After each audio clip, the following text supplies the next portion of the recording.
Hello everyone समस्त को welcome करुच्ची आज इंपोर्टेंट वीडियो को। तो डियर स्टूडेंट्स तुम मानकर मैट्रिक रिजल्ट ऑलरेडी पब्लिश हो सारा तो तुम्हें मैंने सिंपल वेबसाइट को जीव आठी तुम एंटर रोल नंबर जगह तुम रोल नंबर ये लिख रोल नंबर लिख सारापर ये फाइंड रिजल्ट उपर क्लिक कर जो पिलांकर रोल नंबर मन न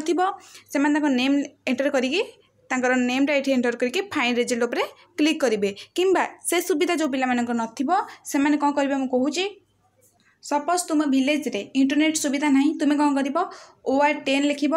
रोल नंबर लिख 57567675 टाइप करके SMS कले पिले रिजल्ट जानीपर है तुम 11:30 टाइम